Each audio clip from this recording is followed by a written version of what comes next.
오늘 설교 시작을 한번 질문으로 시작해 보겠습니다. 그리스도인은 여러분 선해야 할까요? 선하지 않아도 될까요? 속으로만 대답하셔요. 이게 대답하면 아마 이게 또 올무가 될 수 있기 때문에 그리스도인들은 사람들과의 관계에서 손해를 보며 살아야 될까요? 아니면 손해 보지 않아야 될까요? 그리스도인들은 법을 잘 지켜야 할까요? 아니면 지키지 않아도 될까요? 교회는 이웃들에게 헌금을 나누며 살아야 할까요? 아니면 나누지 않아도 될까요?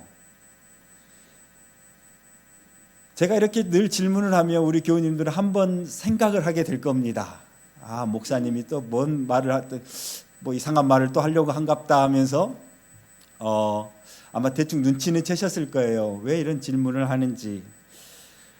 그리스도인들은 마냥 선해서도 안 되고 또 선하지 않아서도 안 됩니다. 그리스도인은 마냥 법을 잘 지켜서도 안 되고 또 마냥 법을 잘 안 지켜서도 안 됩니다. 그리스도인에게는 선하고 그리고 법을 잘 지켜야 하고 그리고 나누어야 하는 이유가 있습니다. 그 이유에서 모든 것들이 출발되어지는 것입니다.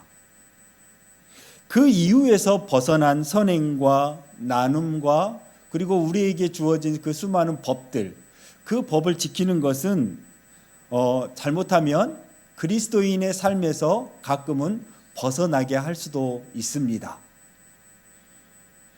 오늘 무엇 때문에 선하고 또한 나누고 우리가 이 세상 속에서 법을 지키며 이런 삶을 살아가야 하는지 한번 말씀 안에서 찾아보도록 하겠습니다. 왜 우리는 그렇게 살아야 하는가?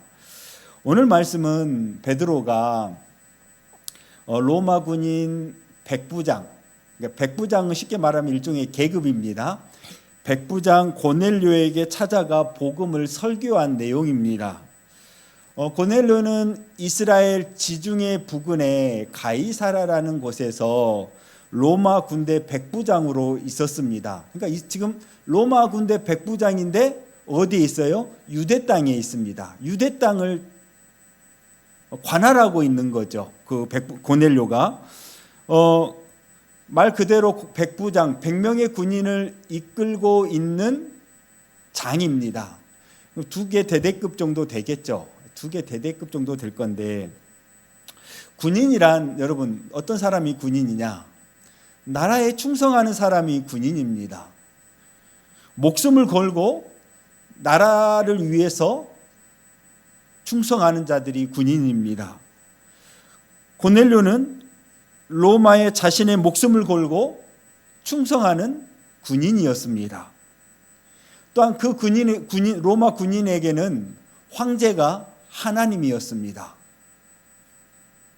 그런데 그 고넬료가 유대 땅에 있으면서 유대교 하나님을 만나게 되고 그 하나님을 황제의 자리, 그러니까 로마 사람들은 황제가 신이라고 여기지 않았습니까? 그런데 이 고넬료는 그 신의 자리에 하나님을 올려놓고 황제는 밑으로 내려놨습니다. 그리고 하나님의 말씀을 따라 그는 경건하였다고 합니다. 온 지방과 더불어 하나님을 경외하고 백성들을 많이 구제하고 하나님께 항상 기도했던 자였습니다. 이처럼 고넬료는 의를 행하는 사람이었습니다. 이러한 사람을 하나님께서 기뻐하실까요? 기뻐하시지 않을까요? 당연히 하나님께서 기뻐하시죠. 하나님을 만난 고넬료는 하나님의 말씀인 그 율법, 그가 유대교에서 만난 하나님이기 때문에 그 유대교의 율법을 잘 지킴으로 의롭게 살아갔습니다. 그런 고넬료를 기쁘게 여기신 하나님께서 하나님은 환상을 보이셔가지고 요바에 있는 그 가이사랴에서 조금 떨어져 있는 요바에 있는 그 베드로를 청하라고 이야기합니다. 그 이유는 설명하지 않아요. 청하라고 하니까 고넬료가 서둘러서 요바에 사람들을 보내어 가지고 베드로를 자기 집에 청합니다. 그리고 그 베드로를 통해서 예수 그리스도의 복음을 듣게 되는데 오늘 말씀이 그 장면입니다. 앞에서 말한 것처럼 고넬료는 의를 행하며 살아가는 사람이었습니다. 오늘 우리 34절 35절 한번 같이 읽어봅시다. 오늘 말씀 34절 35절 우리 같이 한번 읽겠습니다. 시작. 베드로가 입을 열어 말하되 내가 참으로 하나님은 사람의 외모를 보지 아니하시고 각 나라 중 하나님을 경외하며 의를 행하는 사람은 다 받으시는 줄 깨달았도다. 아멘. 여기서 외모를 보지 않으신다고 했을 때 여기서 외모는 뭐 눈에 보이는 것, 뭐 어떤 옷차림, 피부색, 신체 장애, 남자와 여자의 그 성적인 성뿐만 아니라 내면의 기질, 뭐 성격, 이 모든 것을 다 포함합니다. 베드로는 외모와 상관없이 하나님을 경외하며 의를 행하는 사람을 다 받으시는 줄 본인이 깨달았다라고 이야기합니다. 즉 하나님을 경외하는 자, 그리고 하나님을 따르는 자, 그리고 하나님의 말씀대로 행하는 자라면 하나님은 그가 누구든지 뭐 하신다고요? 다 받으신다고요. 여러분 여기에 한 가지 질문이 생기지 않습니까? 여러분 그렇다면 유대교는 그 하나님을 섬기고 하나님의 법을 따라 살아가는데 그러면 유대교 사람들은 이스라엘 사람들은 하나님께서 그들을 건지실까요? 아니면 그들을 버리실까요? 이 질문이 딱 생기지 않습니까? 전 이 말씀 본 순간 그러면 유대인들은 우리는 한국 개신교에서 예수 그리스도를 믿는 자만이 구원을 얻기에 유대인들은 배척당했다, 하나님께 배척당했다라고 많이 이야기하는 것을 들었을 것입니다. 그런데 오늘 베드로의 말을 우리가 기억한다면 유대교인들 또한 하나님께서 그들을 버리지 않았음을, 그들 또한 하나님께서 받아주고 계심을 우리는 알 수 있습니다. 이게 저는 여기서 구원을 논하자는 게 아닙니다. 구원을 논하자는 게 아니라 오늘 말씀처럼 우리가 구원을 논할 수는 없습니다. 그러나 우리가 오늘 말씀에서 기억해야 될 것은 유대인들 또한 하나님의 말씀을 따르고 하나님을 경외하는 자를 하나님은 절대 버리지 아니하신다. 외면하지 아니하신다. 이것만 우리가 한번 기억하고 넘어갔으면 좋겠습니다.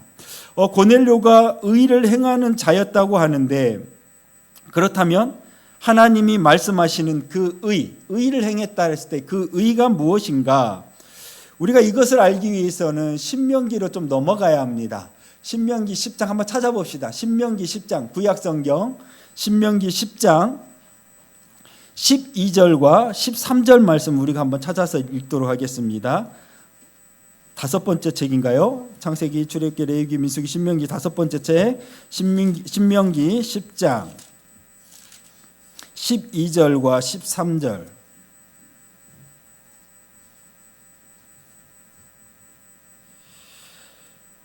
구약 277조 신명기 10장 12절과 13절 우리 한 목소리로 한번 같이 읽어보겠습니다. 시작. 이스라엘아 내 하나님 여호와께서 내게 요구하는 것이 무엇이냐? 곧 내 하나님 여호와를 경외하여 그의 모든 도를 행하고 그를 사랑하며 마음을 다하고 뜻을 다하여 내 하나님 여호와를 섬기고 내가 오늘 내 행복을 위하여 내게 명하는 여호와의 명령과 규례를 지킬 것이 아니냐. 아멘. 의를 행한다는 것은 먼저 하나님을 뭐하는 것이다? 경외하는 것이다. 여러분, 경외라는 뜻이 어떤 뜻이죠? 경외라는 뜻은 우리가 감히 범접할 수 없을 정도의 높은 위치에 있는 이에게 느끼는 겁니다. 우리가 혹시 우리 유재석을 너무나 많이 알고 있을 건데, 연예인 유재석. 유재석을 흔히 많은 사람들이 뭐라 부르냐? 유느님이라고 부릅니다. 하느님을 좀 다르게 표현한 것을 유느님이라고 표현을 한 거죠. 이 말뜻이 뭐냐? 유느님이라고 부르는 것은 유재석이 뭐 개그계에서나 그 어떤 계에서도 그만큼 범접할 수 없을 정도의 높은 위치, 어떤 수준, 그 수준에 이르렀기 때문에, 우리가 그 수준에 감히 다다를 수 없기 때문에 유재석을 우리가 유느님이라고 많은 사람들이 부르는 것이죠. 하나님을 경외한다라는 것은 우리 인간이 감히 하나님 앞에 범접할 수 없기에, 너무나 높은 위치에 계시는 하나님이시기에 우리가 그 두려운 마음을 갖는 겁니다. 너무나 크시기에 두려운 마음이 생기는 것이죠. 이것을 바로 경외라고 합니다. 그래서 그분을 섬기는 것이죠. 하나님을 경외하고 그의 모든 도를 행하고 그를 사랑하며 마음과 뜻을 다해 하나님만을 섬기는 것. 의를 행한다는 것은 이것입니다. 그런데 이것은 위로 향한 의입니다. 의를 행한다는 것은 위를 향한 의가 있고요, 아래를 향한 의가 있습니다. 이 말씀은 위를 향한 의입니다. 곧 위에 계신 하나님을 뭐하라고요? 경외하고 그 하나님을 섬기고 사랑하고 그의 도를 따르는 것. 이게 바로 위를 향한, 하나님을 향한 의입니다. 이것이 먼저입니다. 늘 이것이 먼저입니다. 그 다음 13절에서 무엇이라고 하는가? 너에게 명하는 여호와의 명령과 규례를 지키는 것이라고 말씀합니다. 여호와께서 명령과 규례의 내용, 너에게 명하는 여호와의 명령과 규례를 지키는 것이라고 말씀하시는데, 그렇다면 여호와께서 명령과 그 규례 내용 이전에 왜 이것을 지켜야 하는가? 명령과 규례의 내용 이전에 그러면 왜 이것을 우리가 지켜야 하는가? 그것에 대해서 이야기를 하시는데, 왜 지켜야 한다고 이야기하죠? 13절에서 왜 지켜야 한다고 그러죠? 내가 오늘 누구를 위하여, 무엇을 위하여? 내 행복을 위하여.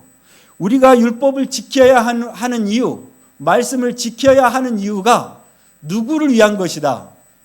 나를 위한 것이다. 여러분, 우리가 하나님의 말씀을 지키고 하나님의 말씀을 따르는 것은 나를 위한 것이지 하나님을 위한 것이 아니라고 이야기하고 있습니다.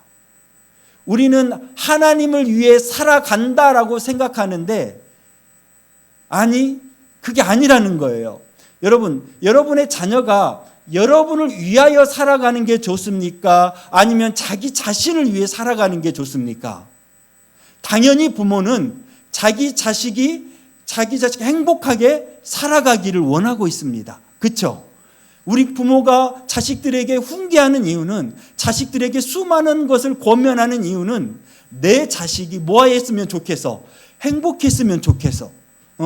내 아들이 행복했으면 너무나 좋을 것 같아서, 그래서 아이들에게 수많은 권면의 이야기, 어쩔 때는 훈계를 하는 것이죠. 마찬가지로 하나님도 우리에게 말씀하시고 그 말씀을 지켜 행하라는 이유는 누구를 위한 것이다? 나를 위한 것이다. 나 행복하라고 주신 말씀이다. 여러분, 하나님의 말씀은 누구 행복하라고?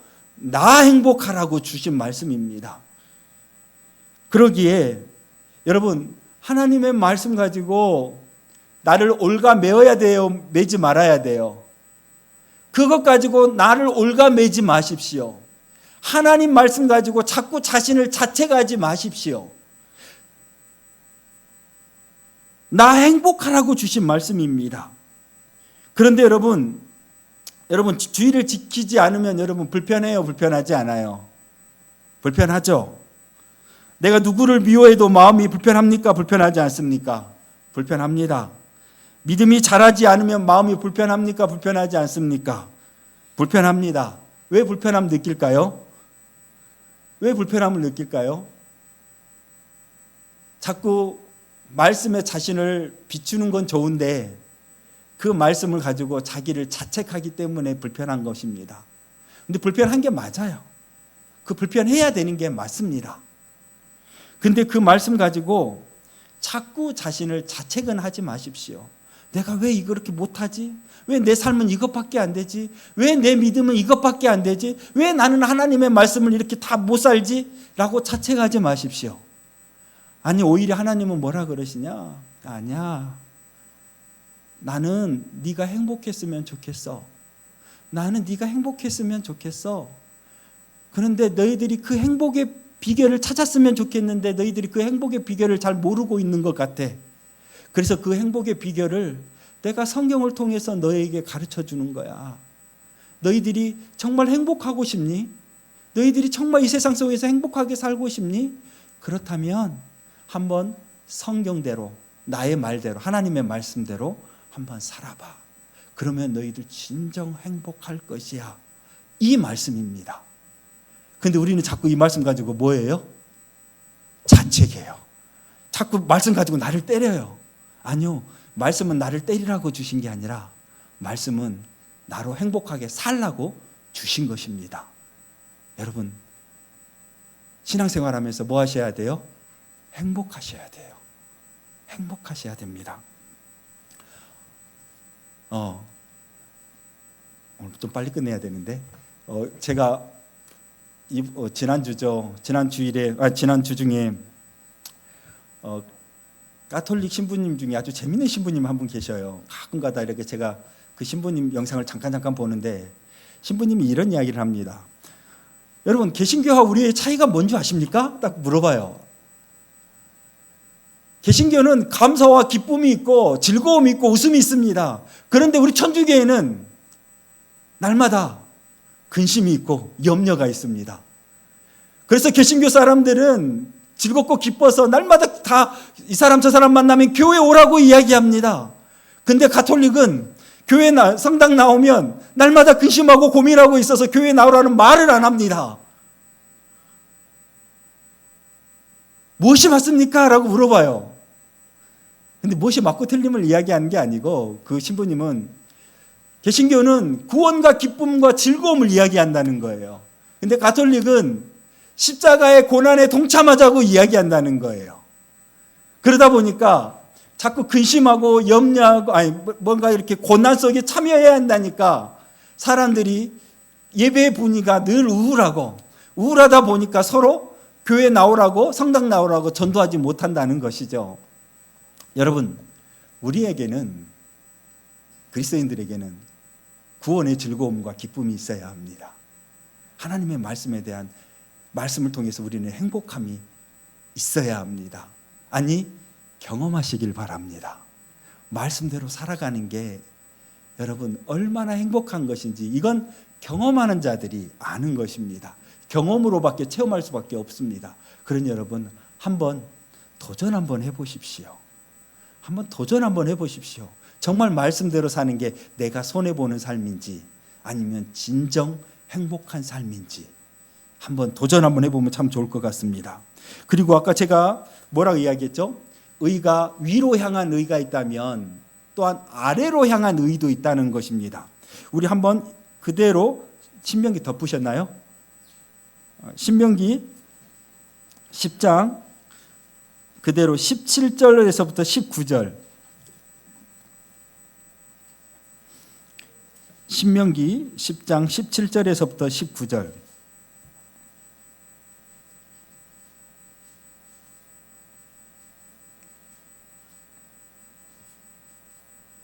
한번 같이 찾으셨으면 우리 한 목소리로 한번 같이 읽겠습니다. 시작. 너희의 하나님 여호와는 신 가운데 신이시며 주 가운데 주시요 크고 능력 두려우신 하나님이시라. 사람을 외모로 보지 아니하시며 뇌물을 받지 아니하시고 고아와 과부를 위하여 정의를 행하시며 나그네를 사랑하여 그에게 떡과 옷을 주시나니 너희는 나그네를 사랑하라. 전에 너희도 애굽 땅에서 나그네 되었음이니라. 아멘. 이 말씀은 어떤 말씀이냐? 아레로의 의입니다. 즉 사람이 사람을 뭐하는 것? 돌보고 사랑하고 입히고 먹이는 것.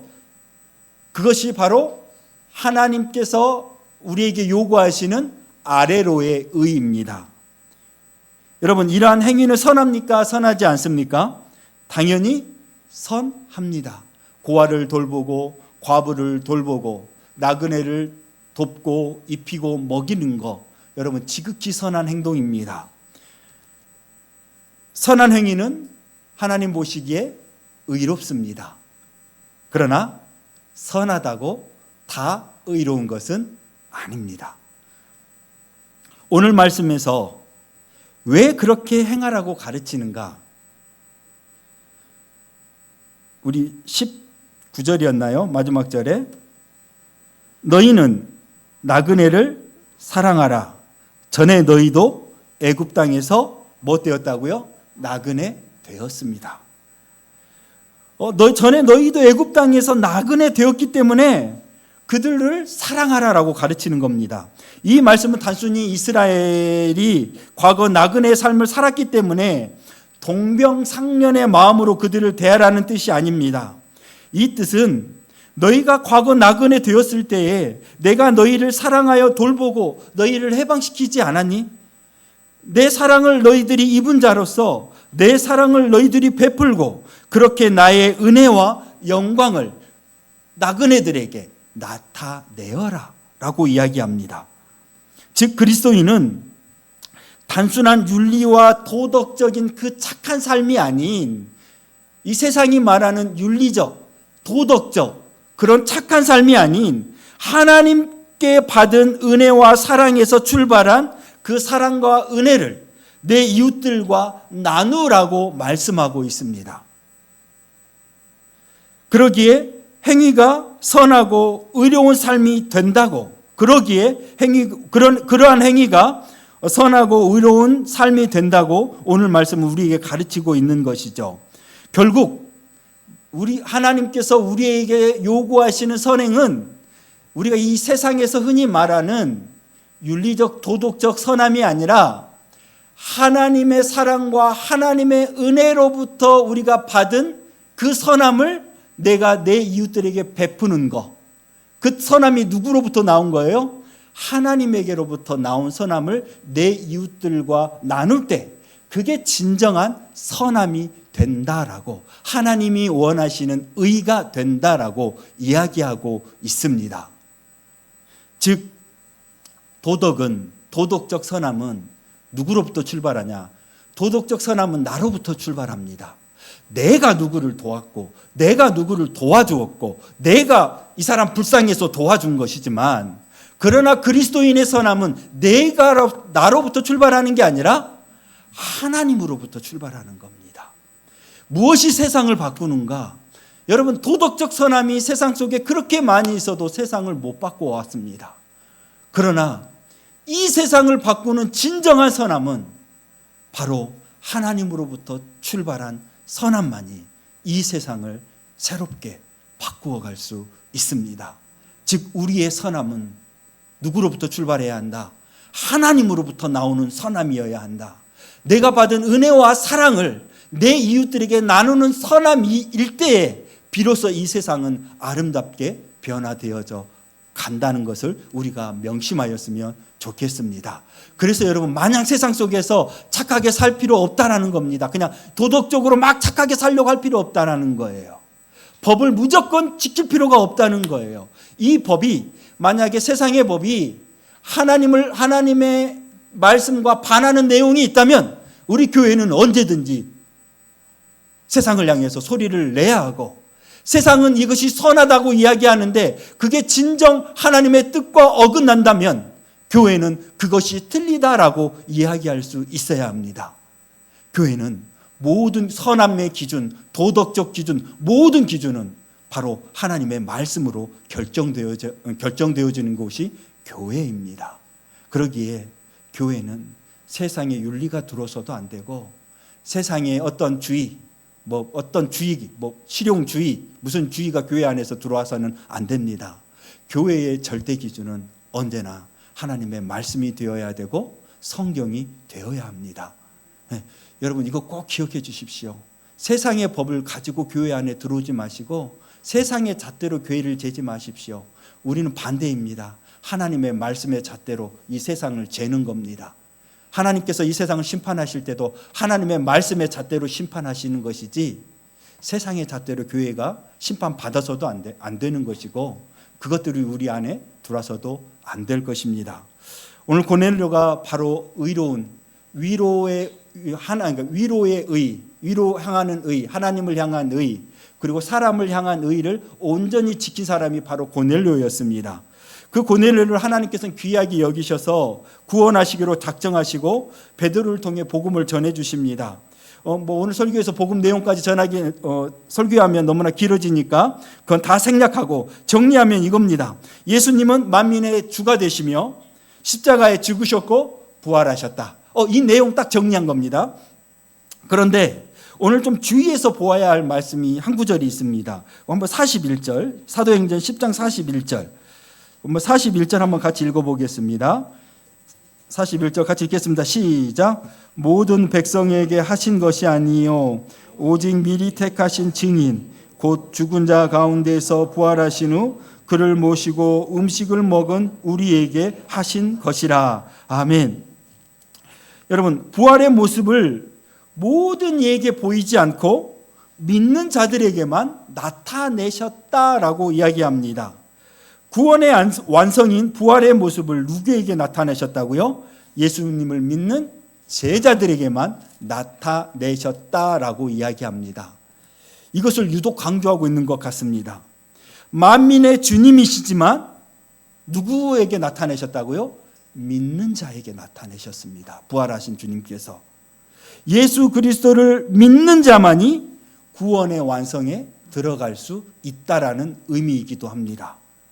그리고 42절에서 그 예수님을 산자와 죽은 자의 재판장으로 삼으셨고 그를 믿는 사람이 그의 이름을 힘입어 죄사함을 받게 된다고. 그 죄사함은 죄의 옷을 벗고 하나님의 자녀의 옷을 입고 하나님의 자녀의 신분을 얻는 것을 의미하는데, 그렇게 죄사함을 받게 된다라고 베드로는 증거합니다. 제가 오늘 이 성경 본문을 보면서 참 여러 고민이 많이 들었습니다. 그러면 계속 앞에서도 제가 이야기했지만, 아니 유대인도 하나님의 백성이라고 하신 주님께서, 그 고넬료들 하나님께서 받으신 하나님께서 왜 예수 그리스도를 보내셔서 그 예수 그리스도의 그 부활의 완성으로 그를 초대하고 계시는가? 그냥 하나님만 잘 믿으면 되는 것 아닌가? 저는 자꾸 이 질문이 제가 이 설교를 준비하는 동안 계속 의문이 들어서 이 부분이 도대체 어떤 부분일까? 계속 질문을 해놓고 이 설교 원고를 써놓고도 제가 계속 고민을 하고 있었는데, 나름 찾은 답은 이거였습니다. 고넬료는, 이스라엘 백성들은 하나님의 백성으로 부름을 받은 것이고, 예수 그리스도를 믿는 자들은 하나님의 자녀로 부르심을 받았다라는 거. 이 차이의 두 차이점이 뭔지 아십니까?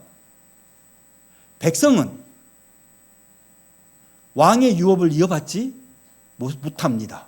그렇죠? 왕의 유업은 누가 이어받는가? 그의 자녀가 이어받는 것입니다. 즉 믿음의 유업은, 하나님의 유업은 누가 이어받는가? 예수 그리스도를 믿고 하나님의 자녀가 된 자들이 이어받는 것, 곧 우리가 하나님의 유업, 하나님의 나라를 이어받는다. 저는 그 답을 여기에서 찾았습니다. 여러분, 우리가 부활하신 예수님을 믿고 그 주님을 따름으로써 우리는 하나님의 자녀가 되었습니다. 이 신분을 얻었습니다. 우리는 그 믿음의 자녀로서 우리는 하나님의 나라, 곧 천국을 상속받을 자들입니다. 그러기에 우리의 삶은 어떠한 삶이 되어야 되는가? 하나님의 자녀로서의 삶을 살아가야 합니다. 이 세상 속에서 하나님의 자녀로서의 삶을 살아가십시오. 하나님의 백성의 삶에서 멈추지 마시고 하나님의 자녀로서의 삶을 살아갔으면 좋겠습니다. 한번 내가 이건 또 시간이 많이 지나가니까 제가 차마 다 설명을 못 드리겠고, 한번 하나님의 백성으로서의 삶은 무엇이며 하나님의 자녀로서의 삶은 무엇이며 이 두 차이점은 도대체 무엇에 있는지 한번 집에 돌아가셔서 한번 질문 한번 해보십시오. 자기에게. 그래서 그 답을 한번 찾아보셨으면 좋겠습니다. 이제 말씀을 정리하겠습니다. 오늘은 주연절 첫째 주일이고 주님 수세주일입니다. 예수님께서 세례받은 날이죠. 주연절이란 예수님께서 세상에 자신이 하나님의 아들이심을, 그리스도이심을 드러낸 절기입니다. 무엇을 통해 나타내셨냐? 세례 요한을 통해 세례 받음으로써 예수님께서 하나님의 자녀이심을 나타내셨습니다. 예수님은 그렇게 구원의 사역을 시작하십니다. 잃어버린 영혼을 찾아 나서고 아픈 영혼들을 고치시고 귀신 들린 자를 고치시고 마음 아픈 자를 위로하십니다. 예수님을 통해 하나님의 선하심이 드러났고 하나님의 의와 하나님의 나라가 예수님을 믿는 자들에게 선물로 주어졌습니다.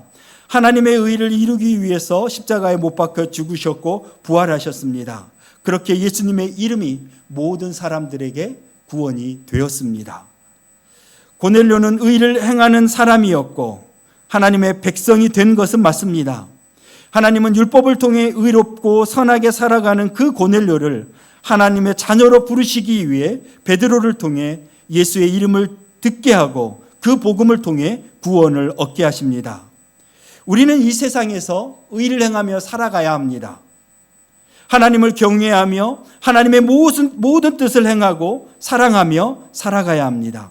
그리고 사회적 약자들을 돌보고 그들에게 선을 베풀고 사랑하며 살아가야 합니다. 그것을 행하는 이유는 이제 오늘 결론을 이야기하는 겁니다. 그것을 행하는 이유는 나를 드러내기 위함도 아니요 그것이 그리스도인의 삶의 목표이기 때문도 아닙니다. 우리가 예수 그리스도의 그 이름으로 구원을 받았기에 예수 그리스도의 그 이름 안에 온전한 사랑과 하나님의 사랑과 은혜가 있기에 오직 예수 그리스도의 그 이름을 우리가 드러내기 위함이요 예수 그리스도의 이름을 통해 진정 구원에 이를 수 있음을 세상에 알게 하기 위하여 우리는 세상 속에서 하나님께 받은 사랑을, 하나님께 받은 은혜를 내 지체들에게, 내 이웃들에게 나타내는 것입니다. 사랑하는 교회 여러분, 우리는 세상 속에서 선하게 사셔야 합니다. 누구보다 법 잘 지켜야 합니다. 그런데 제가 이렇게 말해놓고도 좀 찔림을 받습니다. 제가 가끔 교회차 몰고 다니면서 좀 불법 유턴을 좀 종종 합니다. 순창에서도. 교회 이름 딱지 붙이고 다니면서 불법 유턴하면 안 되는데 순창은 왠지 그곳에 이렇게 우리가 서로 좀 말하지 않아도 통용되는 그런 게 있지 않습니까? 저를 웃으면서 보신 분들은 같은 경험을 하신 분들일 거고 아마 인상을 쓰시면서 보시는 분들은 목사님 안 되겠네 이렇게 생각하시는 분들일 거고, 여러분 우리 그리스도인들은 법도 잘 지켜야 되고 선해야 되고 나누며 살아야 합니다.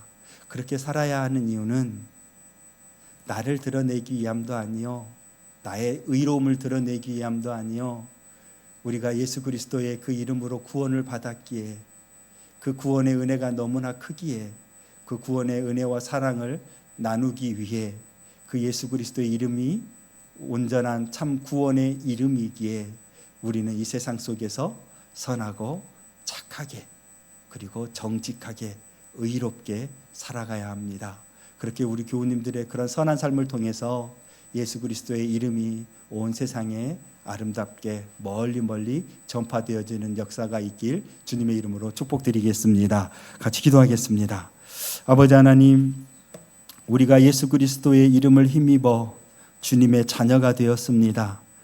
주님의 그 사랑을 힘입어서 주님의 자녀가 되었으니 그 주님의 이름을 위하여 이 땅에서 지극히 선한 자로, 아름다운 자로, 이웃을 돕는 자로, 하나님 법을 지키면서 이렇게 세상 속에 빛과 소금이 되어지는 진정한 아름다운 그리스도인들이 되게 하여 주옵소서. 예수님의 이름으로 기도드립니다. 아멘.